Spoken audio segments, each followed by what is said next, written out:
అనగనగా ఒక ఊళ్ళో ధనయ్య అనే నేతి వ్యాపారి ఉండేవాడు. అతడు ఒట్టి ఆశపోతు, మిక్కిలి పిసినారి.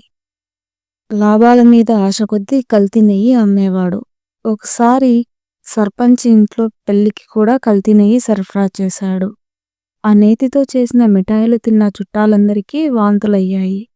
దాంతో సర్పంచ్ ధనయ్యని పిలిపించి పంచాయతీ పెట్టించాడు. నెయ్యి కల్తీదని రుజువు కావడంతో ధనయ్యని దోషిగా నిర్ధారించారు.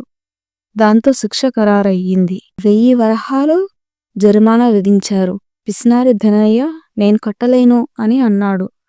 100 కొరడ దెబ్బలు విధించారు. దెబ్బలు తినలేనన్నాడు.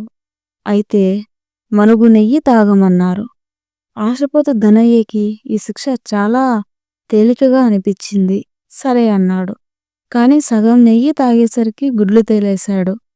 దాంతో కొరడా దెబ్బలు తింటానన్నాడు. కానీ 50 దెబ్బలు తినేసరికి బేరుమన్నాడు. నోరు మూసుకొని 1000 వరహాలు జరిమానా కట్టి ఏడ్చుకుంటూ ఇంటికి పోయాడు. పిసినారి ధనయ్యకి తగిన శాస్తి జరిగిందని ఊళ్ళో వాళ్ళంతా నవ్వుకున్నారు. ధనయ్య మాత్రం తన పిసినారితనంతోనూ ఆశపోతుతనంతోనూ వరుసగా అన్ని శిక్షలు అనుభవించి అసలు అదే సరైన శిక్ష అనిపించుకున్నాడు.